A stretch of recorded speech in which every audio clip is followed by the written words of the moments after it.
DD Tamil தொலைக்காட்சி நேயர்கள் அனைவருக்கும் அன்பான வணக்கம்.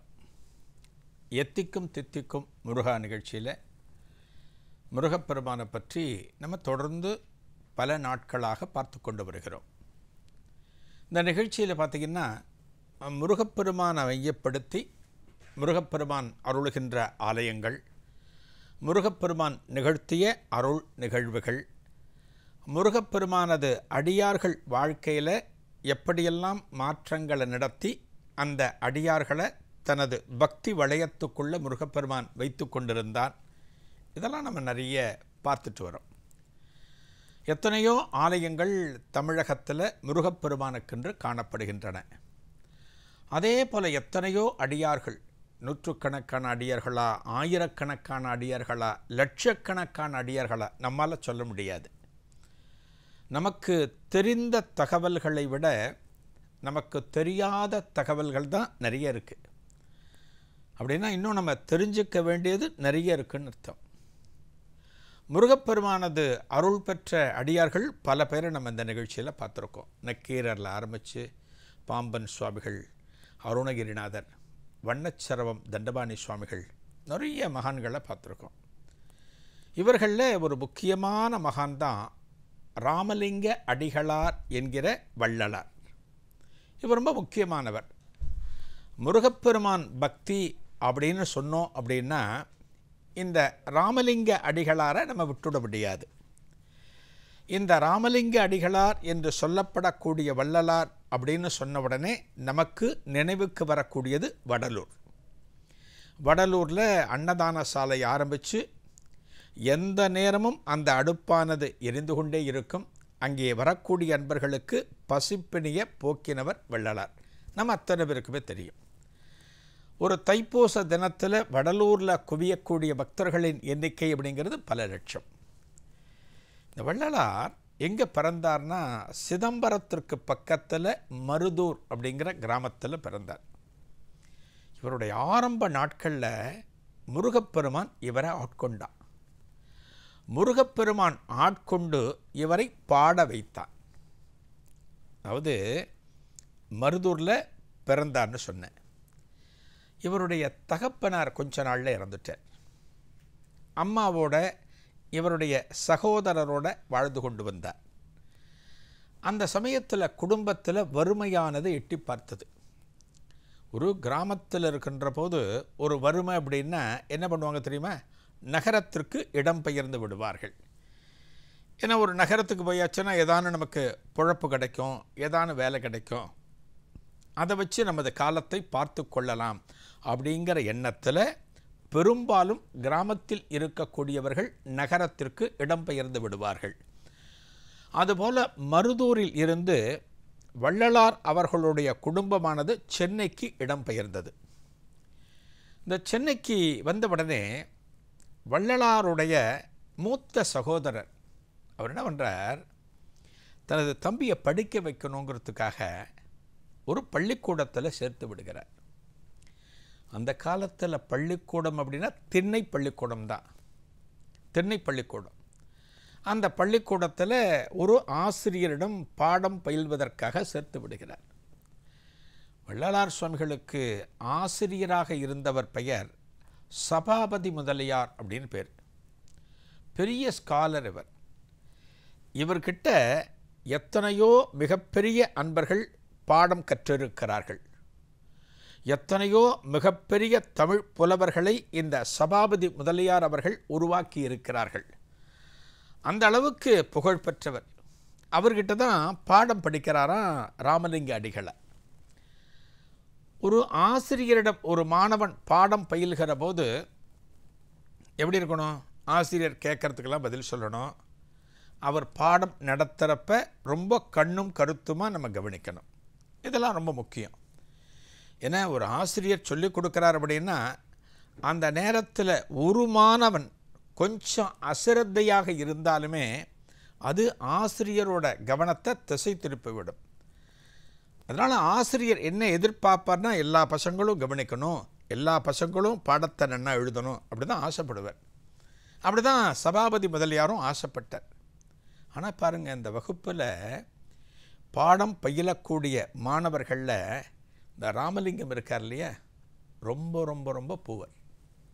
அந்த அளவுக்கு பாடங்களை கற்றுக்கொள்வதில் ஒரு ஆர்வம் காட்டலை.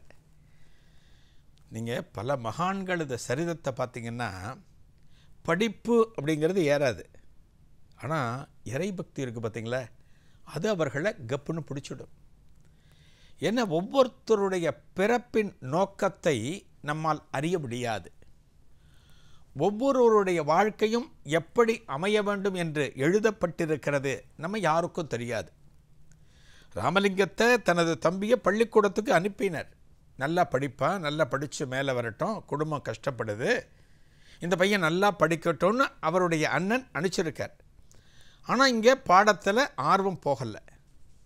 சென்னையில் எஞ்சிய நேரத்தில் பாடம் ஸ்கூல் முடிஞ்ச உடனே, பள்ளி முடிஞ்ச உடனே பெரும்பாலான நேரங்கள் எங்கே இருப்பார்னா சென்னையில் பாரிமுனை ஜார்ஜ் டவுன் பகுதியில் கந்தக்கோட்டம் முருகன் கோவிலில் காணப்படுவார். சென்னையில் பார்த்திங்கன்னா கந்தக்கோட்டம் முருகன் கோவில் ரொம்ப பிரசித்தி பெற்ற கோவில். சென்னை மாநகரத்தில் முருகப்பெருமானுக்கென்று ஏராளமான ஆலயங்கள் காணப்படுகின்றன. நம்ம வடபழனியை தரிசனம் பண்ணியிருக்கோம், குன்றத்தூரை தரிசனம் பண்ணியிருக்கோம், நிறைய முருகன் கோவிலை நம்ம தரிசனம் பண்ணியிருக்கோம். அதில் இந்த பாரிமுனையில் இருக்கக்கூடிய கந்தக்கோட்டம் அப்படிங்கிறது முக்கியமான கோவில். எப்படி காஞ்சிபுரத்தில் குமரக்கோட்டம் காணப்படுகிறதோ சென்னையில் கந்தக்கோட்டம். இந்த கந்தக்கோட்டம் எப்படி அமைந்தது, அந்த முருகப்பெருமான் திருவடிவம் எப்படி அந்த ஆலயத்திலே குடிகொண்டது, இந்த ஆலயத்தினுடைய உற்சவர் விக்கிரகத்தின் சிறப்பு என்ன, இதையெல்லாம் சமீபத்தில் கந்தக்கோட்டம் கந்தநாத சுவாமி கந்தசுவாமியை பற்றி நம்ம பார்க்கிற போது எல்லாவற்றையும் தெரிந்து கொண்டோம். இந்த கோவிலில் உட்காருவாராம். இந்த கோவிலில் உட்கார்ந்து முருகப்பெருமானை தரிசனம் பண்ணுவாராம். பள்ளிக்கூடத்தில் படிக்கின்ற போது படிப்பு ஏறலை, படிப்பில் கவனம் போகலை. ஆனால் பாருங்கள், ஒரு கோவிலில் உட்கார்ந்த பிறகு அந்த கந்தக்கோட்டத்தில் கந்தநாத சுவாமியை தரிசனம் செய்த பிறகு இவரது கவனம் முழுக்க அந்த முருகப்பெருமானிடம் செல்கிறது. அந்த முருகப்பெருமானிடம் தனது மனதை பறிகொடுக்கிறார். யார்? ராமலிங்கம். ஒரு நாளைக்கு இந்த ஆசிரியருக்கு சந்தேகம். யார்? சபாபதி முதலியார். அவர் என்ன பண்ணுறார், இந்த பையன் பள்ளி முடிஞ்ச உடனே எங்கேயோ ஓடுறான், எங்கேயோ டக்குன்னு புறப்பட்டு வேகமாக போகிறான். எந்த இடத்திற்கு செல்கிறான், எதற்காக செல்கிறான்? பள்ளியிலே பாடங்கள் படிப்பதில் கவனம் செலுத்தாத இவன் பள்ளி முடிந்தவுடன் ஓடுகிறான் என்றால் ஏதோ அதில் ஒரு விசேஷம் இருக்கும், ஒரு சிறப்பு இருக்கும். அது என்னன்னு தெரிஞ்சுக்கணுங்கிறதுக்காக ஒரு நாள் இந்த ராமலிங்கத்தினுடைய ஆசிரியர் சபாபதி ராமலிங்கத்தை பின்தொடர்கிறார். ராமலிங்கம் போய் எந்த இடத்துல நிற்கிறார்னா கந்தக்கோட்டம் கந்தசாமி கோவில். அந்த கோவிலுக்குள்ளே போய் உட்காருகிறார். உட்கார்ந்த உடனே அந்த முருகப்பெருமான தரிசனம் பண்ணின பிறகு அன்றைய தினம் ஒரு பாடல் பாடுகிறார். ஒருமையுடன் நினது திருமலரடி அப்படின்னு அந்த பாடல் ஆரம்பிக்கும். அதாவது கந்தக்கோட்டத்தில் முருகப்பெருமான் கிட்ட எனக்கு எப்படியெல்லாம் அன்பர்கள் கிடைக்கணும், உனது திருவடிகளை வணங்கக்கூடியவர்கள் எனக்கு அன்பர்களாக கிடைக்க வேண்டும், எந்த ஒரு காலத்திலும் மனதில் கல்மிஷம் இல்லாத எண்ணங்கள் கொண்டிருக்கக்கூடியவர்கள் எனக்கு நல்லவர்களாக நண்பர்களாக கிடைக்க வேண்டும் இப்படின்னு சொல்லிட்டு அந்த பாடல் மிக பெரிய பாடலை பாடி முடிச்சுட்டு இவற்றையெல்லாம் எனக்கு அருள வேண்டும் கந்தக்கோட்டத்தில் எழுந்தருளியிருக்கின்ற முருகப்பெருமானின் அந்த பாடல் முடியும். இது திருவருட்பாலே இருக்கு. இந்த பாடலை பாடுகிறார். அந்த இடத்துல ஆசிரியர் மறைந்திருந்து பார்த்து கொண்டிருக்கிறார். யார்? சபாபதி. அவருக்கு என்ன சந்தேகம் அப்படின்னா, பள்ளியில் பாடம் நடத்துகிற போது அதை உள்வாங்கிக் கொள்ளவில்லை, அதை மீண்டும் சொல்லத் தெரியவில்லை. இந்த மாணவனை பற்றி நாம் தவறாக நினைத்து விட்டோமே. இந்த ஆலயத்திலே முருகப்பெருமானுக்கு முன்னால் அமர்ந்து கொண்டு அந்த முருகப்பெருமானிடம் தனது மனதை பறிகொடுத்து இத்தனை சரளமாக இப்பேற்பட்ட அற்புதமான வார்த்தைகள் கொண்ட பாடல்களை பாடுகிறானே அப்படின்னு சொல்லிட்டு அவருக்கு ஆச்சரியம். அந்த ஆச்சரியத்தில் என்ன பண்ணுறாராம், பாடல் பாடி முடித்த உடனே நேர ராமலிங்கத்துக்கிட்ட வருகிறார் சபாபதி ஆசிரியர். இந்த மாணவனை கையை பிடிச்சிக்கிறார், நேராக கூட்டிகிட்டு போகிறார். எங்கே கூட்டிகிட்டு போகிறார்? ராமலிங்கத்தினுடைய இல்லத்திற்கு, அவங்க வீட்டுக்கு கூட்டிகிட்டு போகிறார். அவங்க வீட்டுக்கு கூட்டிகிட்டு போய் இந்த ராமலிங்கத்தை ஒப்படைக்கிறார். ராமலிங்க பையனை கொடுக்குறார். யார்? ராமலிங்க அடிகளாரை கொடுக்குறார். கொடுத்துட்டு சொல்கிறாராம், நீங்கள்லாம் இந்த பையன் சரியாக படிக்கலை, பள்ளிக்கூடத்திற்கு செல்கிறான், ஆனால் பாடங்களை சரியாக சொல்லத் தெரியவில்லை, பாடங்கள் கற்றுக்கொள்வதில் ஆர்வமில்லை, இவனுடைய எதிர்காலம் என்னாகுமோ ஏதாகுமோ என்றெல்லாம் கவலைப்பட்டு கொண்டிருக்கிறீர்கள். ஆனால் இவனை பற்றிய கவலையை நீங்கள் இத்துடன் விட்டுவிடுங்கள். யார் சொல்கிறா? சபாபதி ஆசிரியர் சொல்கிறார்.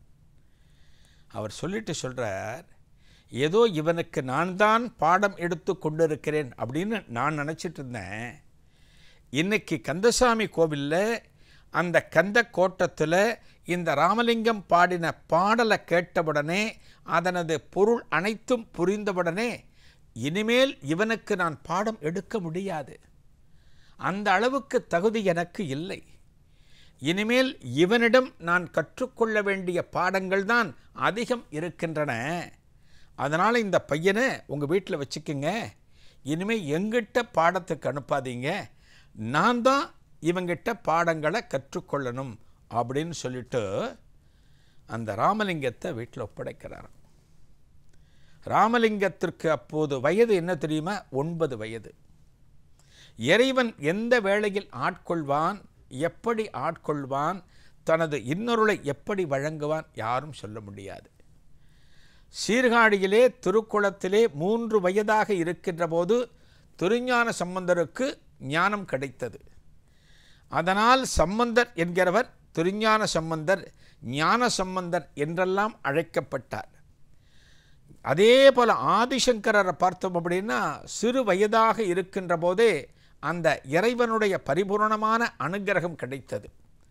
அதனால்தான் இந்த பாரத தேசம் முழுக்க சுற்றி தெரிந்து பக்தி மார்க்கத்தை பரப்பினார்.